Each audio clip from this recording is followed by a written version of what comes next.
Assalamualaikum warahmatullahi wabarakatuh. Bismillahirrahmanirrahim. Alhamdulillahilladzi kataba ala nafsihir rahmah wa amarana bimtithali ma'muratihi wajadina bimanhiyatihi muddatal hayat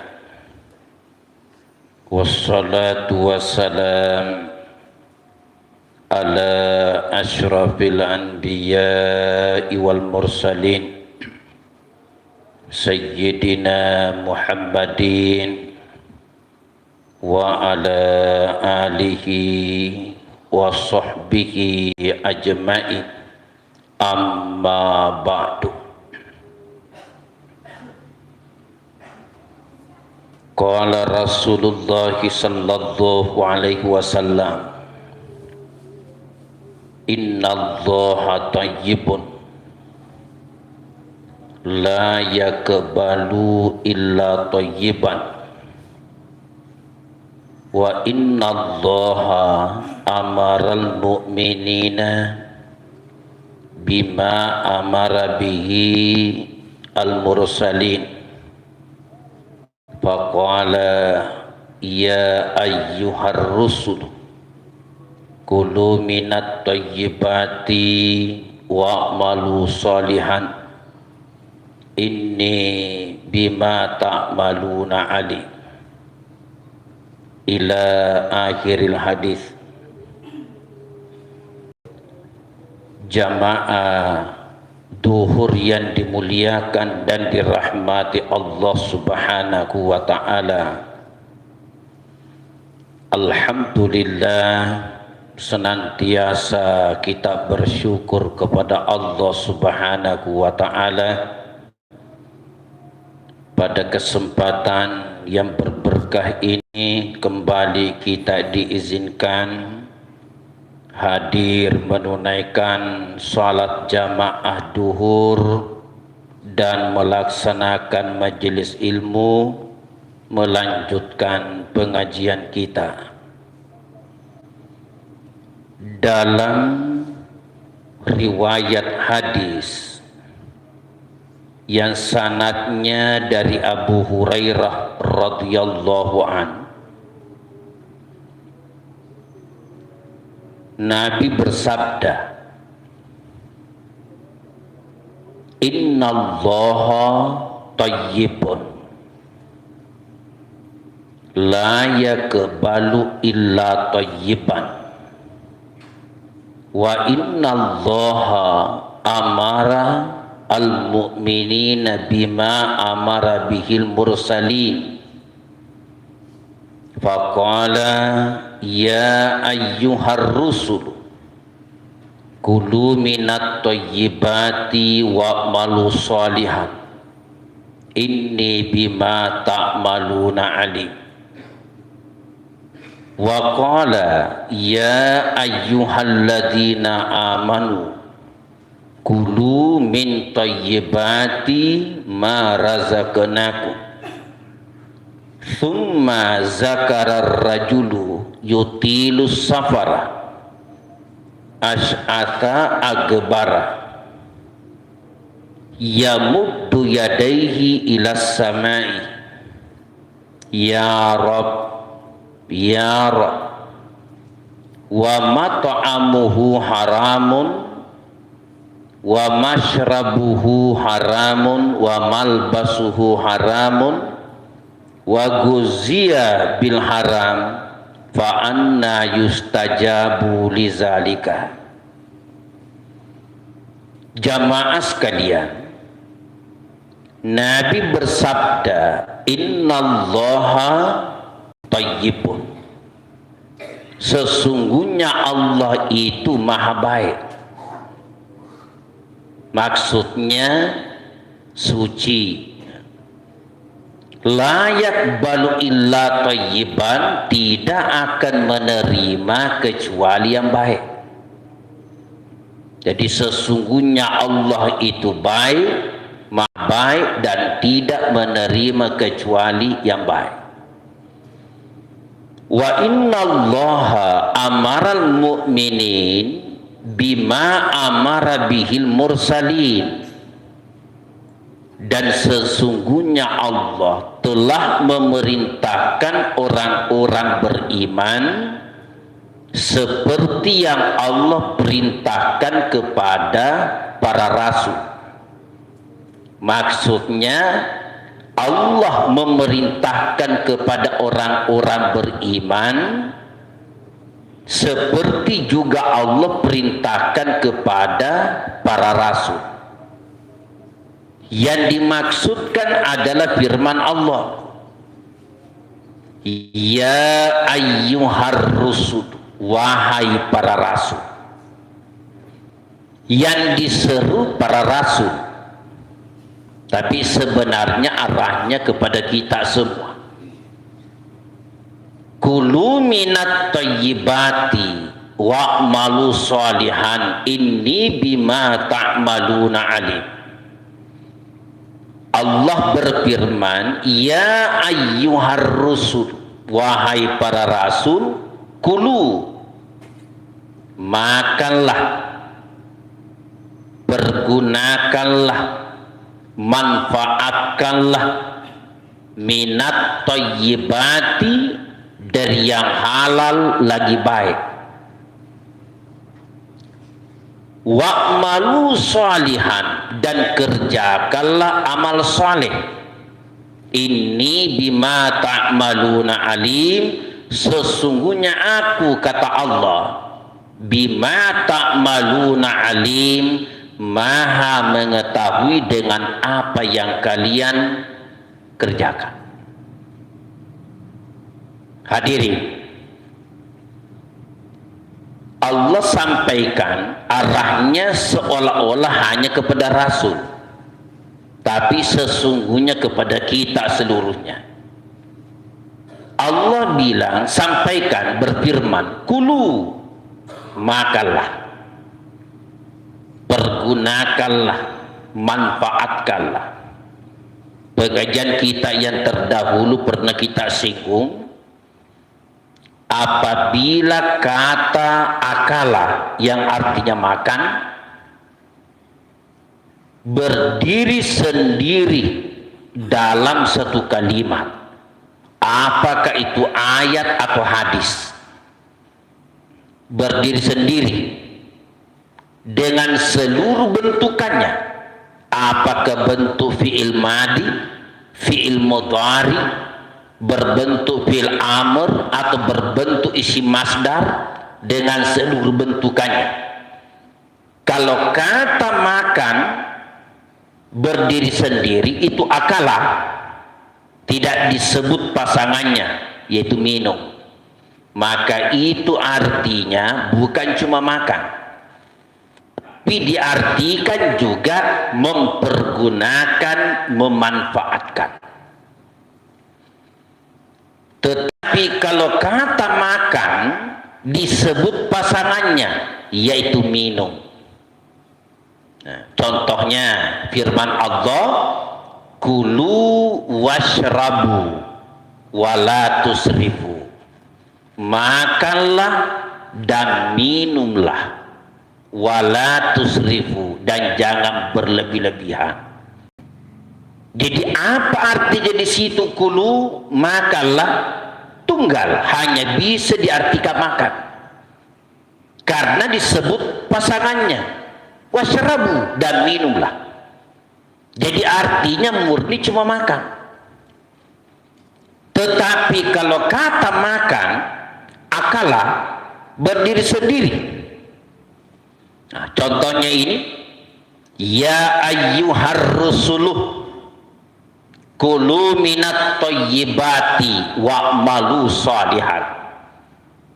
Allah berfirman, wahai para rasul, kulu, berdiri sendiri. Tidak dikatakan kulu washrabu, enggak, tapi kulu minat thayyibati. Maka artinya bukan cuma makan, tapi juga mempergunakan. memanfaatkan. Makanlah, pergunakanlah, manfaatkanlah minat thayyibati, dari yang halal lagi baik. Yang halal lagi baik. Wa'malu salihan, dan kerjakanlah amal salih. Inni bima ta'maluna alim, sesungguhnya aku maha mengetahui dengan apa yang kalian kerjakan. Coba kita perhatikan ayat. Perintah pertama, kulu minat thayyibati, makanlah, pergunakanlah, manfaatkanlah. Jadi masuk yang kita makan, yang kita pakai, dan yang kita tempati, seluruh yang kita gunakan. Kulu minat thayyibati, lalu disusul perintah yang kedua, wa'malu sholihan, dan kerjakanlah amal saleh. Amal saleh, seluruh ibadah-ibadah yang kita lakukan, salat, zakat, sedekah, puasa, haji, seluruh ibadah amal saleh. Apa hubungannya perintah makan, mempergunakan yang halal lagi baik, yang halal lagi baik, dengan perintah mengerjakan amal saleh?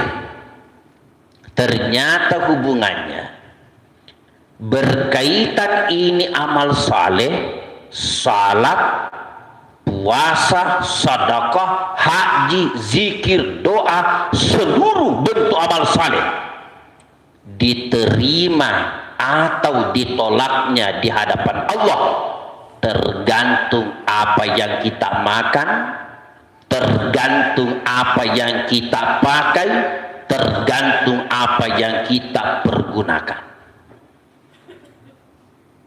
Kapan ada sesuatu yang haram pada diri kita, maka itu akan menjadi penghalang diterimanya amal saleh kita di hadapan Allah. Kapan ada sesuatu yang kita pakai bersumber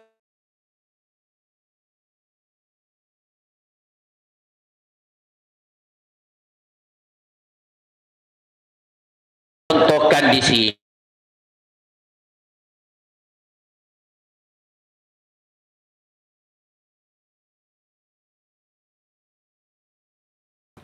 lalu sesudah itu dia pulang, yamuddu yadaihi ila sama, du yadaihi ila sama, lalu kemudian dia membentangkan kedua tangannya ke langit, maksudnya kemudian dia berdoa kepada Allah. Lalu dia bilang, ya Rabb, wahai Tuhanku, ya Rabb, wahai Tuhanku. Sementara wa mat'amuhu haramun, makanan yang dia makan haram. Wa mashrabuhu haramun, yang dia minum haram. Wa malbasuhu haramun, yang dia pakai haram. Wa guzziya bil haram, dan dia juga memanfaatkan yang namanya makanan yang dianggap sesuatu yang baik, bergizi, juga dari yang haram. Singkatnya, apa yang dia gunakan itu bersumber dari yang haram. Kata Nabi, fa anna yustajabu lizalika, bagaimana mungkin doanya bisa dikabulkan kalau seperti itu? Bagaimana mungkin doanya bisa diterima oleh Allah? Padahal dia sudah dari perjalanan jauh, katanya dari mencari harta, bekerja, pakaiannya kusut, lesu, berdebu, semangat dia mencari harta. Tapi sayangnya dia makan yang haram. Mungkin tata cara berdagangnya juga yang haram, memperoleh harta yang haram, dia pakai yang haram, dia gunakan yang haram. bagaimanapun khusyuknya berdoa kepada Allah, itu tidak akan diijabah, dikabulkan oleh Allah. Kan pada dasarnya hadirin, ketika seorang hamba meminta dan memohon kepada Allah, pasti diijabah. Karena Allah sendiri berjanji. Allah sendiri berjanji. Uda'uni astajib lakum. Allah suruh. Berdoalah kepadaku, niscaya aku akan kabulkan. Berdoalah, niscaya aku akan kabulkan. Itu dalam kitab Al-Hikam disebutkan begini.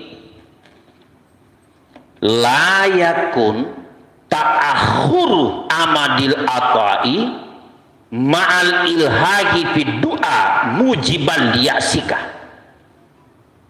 Jangan gara-gara terlambatnya dikabulkan doamu oleh Allah menjadikan engkau bosan untuk berdoa. Jangan pernah merasa bosan karena doamu terlambat dikabulkan oleh Allah. Kenapa dilarang bosan? Jangan berhenti, berdoa terus.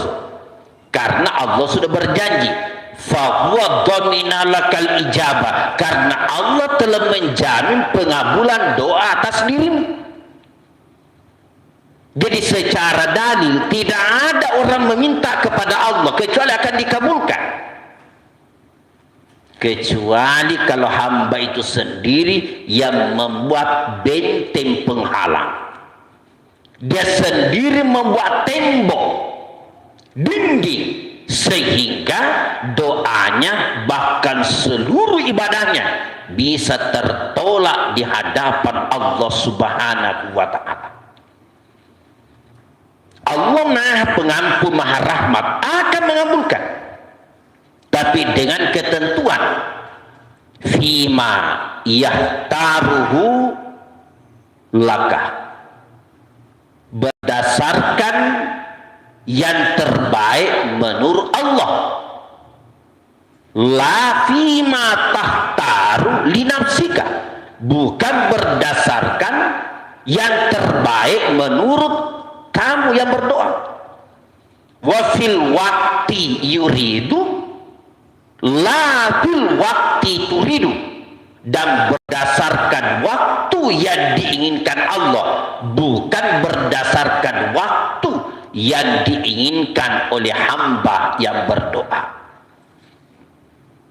Jadi tugas hamba adalah beribadah, antara lain ibadah berdoa. Dan sebenarnya tanpa berdoa, Allah sudah tahu. Tanpa engkau meminta, Allah sudah tahu.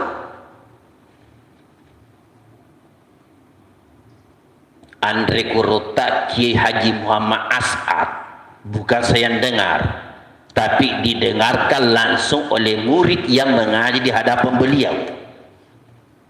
Kurota bilang katanya begini, Kiai Haji Muhammad As'ad, Al-Allamah Kiai Haji Muhammad As'ad Sengkang,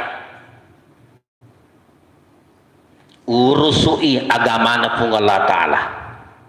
Sibuklah engkau beribadah, urus agamanya Allah, urus agamanya pun Allah Ta'ala. Nanti Allah yang mengurus kebutuhan. Sibuk saja mengurus agama Allah, urus masjid, urus kebaikan, urus segala-galanya, urus agama Allah. Allah tahu apa kebutuhan. Karena Allah memang tahu segala-galanya bagi hambanya. Kalaupun kita disuruh berdoa, karena itu ibadah, disuruh kita berdoa. Maka ketika seorang hamba itu berdoa meminta kepada Allah, Allah sudah pastikan, uda'uni astajib lakum, niscaya aku akan kabulkan doa. Nah, kecuali kalau hamba itu sendiri yang membuat penghalang, benteng antara dirinya dengan Allah. sehingga doanya bahkan seluruh ibadahnya tertolak di hadapan Allah Subhanahu wa ta'ala. Apa yang bisa menyebabkan doa termasuk seluruh ibadah tertolak? Satu di antaranya disebutkan tadi dalam hadis itu. Antara lain bisa kita sebutkan 3. Yang pertama ini, kapan ada sesuatu yang haram, ada sesuatu yang haram pada diri kita dan kita tahu, apalagi kalau kita sengaja yang datangkan. Berbeda kalau kita tidak tahu, betul-betul dia berusaha untuk tidak salah, tapi nyata ada bercampur yang haram. Dek nesanya kasih biar dimaafkan. Sama kan kalau ada orang salat itu dalam fikih, dia salat, sementara salat ada tikus di atas, jambang langsung jatuh di songkoknya. Tidak lama datang lagi cicak jambak tuh jatuh lagi di songkoknya, dan dia tidak lihat, dan dia salat betapa khusyuk, padahal di songkoknya ada najis. Kan persyaratannya salat, syarat sahnya suci badan, pakaian dan tempat salat dari najis dan kotoran. Itu mesyuruti syihatis salat, harus at-tahara. Nah ini pakaiannya kotor, tapi dia kan tidak tahu. Sampai selesai salat dia tidak tahu, sampai beberapa waktu dia tidak tahu. Selama dia tidak tahu, diterima salatnya, karena dia tidak tahu, di luar kemampuannya. Sama kalau ada orang mungkin ada sesuatu yang bersarang haram, tapi dia tidak tahu, betul-betul dia tidak tahu, tapi kalau dia tahu dan sengaja mendatangkan itu, memang tata cara bekerjanya tidak sesuai dengan petunjuk Allah dan Rasulnya. Dia makan, dia pakai, atau dia bangun rumah bersumber dari harta yang haram, menjadikan amal saleh tertolak, ibadah tertolak, berdoa. Bahkan mirip tadi hadis ini, hampir mirip. Salah seorang umatnya Nabi Musa berdoa kepada Allah, dia menangis, betapa dia khusyuk. Langsung Nabi Musa berkata kepada Allah, kan Nabi Musa berdialog langsung dengan Allah, wa kallamallahu Musa taklima. Nabi Musa berkata, ya Allah, doanya orang itu pasti kamu kabulkan. Betapa dia khusyuk berdoa, dia menangis, ya Allah. Allah sampaikan kepada Nabi Musa, hai Musa, jangankan doanya, suaranya pun tidak akan aku dengarkan. Loh, kenapa bisa ya Allah? Karena di dalam perutnya orang itu bersarang yang haram. Ada yang haram pada dirinya. Itulah yang menghijab sehingga doa-doanya tidak bisa kukabulkan. Hadirin jamaah yang dimuliakan, selain dalam hadis ini termasuk juga menyebabkan kenapa doa termasuk ibadah tidak diijabah dikabulkan oleh Allah, apabila seorang hamba tergolong qati'ur rahimin, orang yang memutuskan silaturahim. Jangan sekali-kali kita memutuskan silaturahim. Kalau orang yang putuskan kita urusannya, orang yang belakangi kita masalahnya, yang penting jangan kita ikut juga memutuskan. Nabi kan pernah ditanya tentang puasa pada hari Kamis. Kenapa Nabi puasa pada hari Kamis? Nabi katakan, fa inna a'mala ummati, karena sesungguhnya amal ibadahnya umatku tu'radu, dilaporkan kepada Allah asyiatal hamis lailatal jum'ah, mulai sore hari Kamis sampai masuk malam Jumat.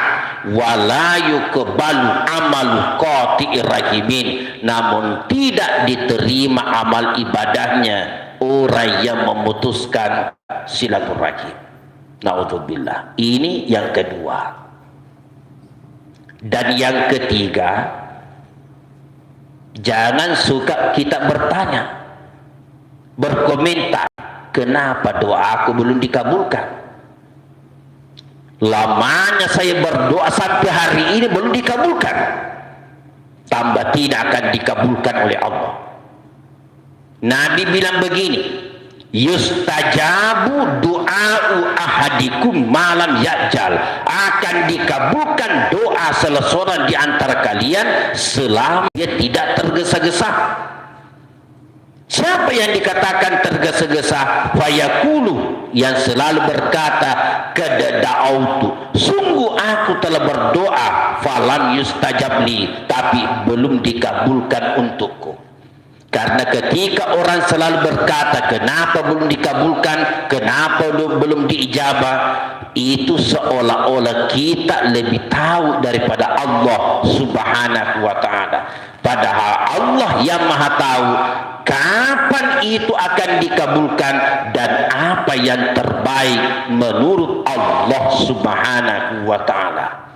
Jadi intinya hadis ini yang dari Abu Hurairah, sedapat mungkin silakan kita berikhtiar, silakan kita bekerja, berusaha, tapi jangan sampai pekerjaan kita, hasil usaha kita ada yang bersumber dari yang diharamkan Allah subhanahu wa ta'ala.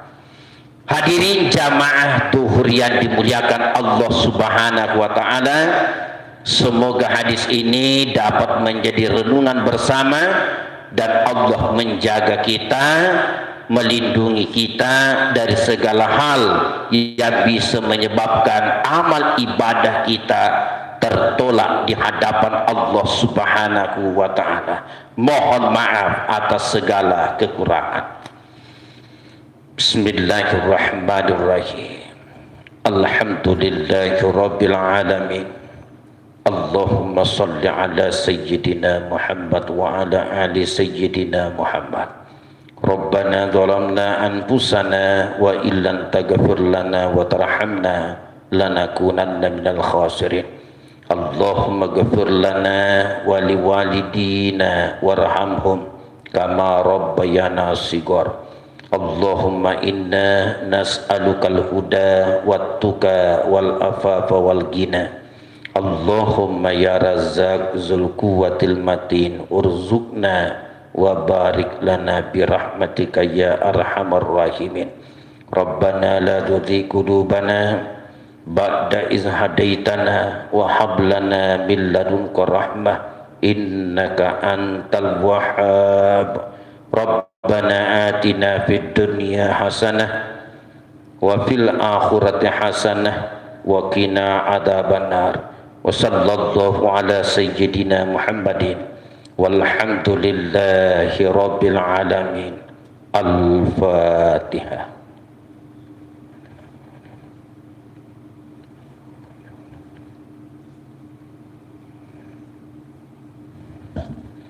Wabillahi taufiq wal hidayah. Assalamualaikum warahmatullahi wabarakatuh.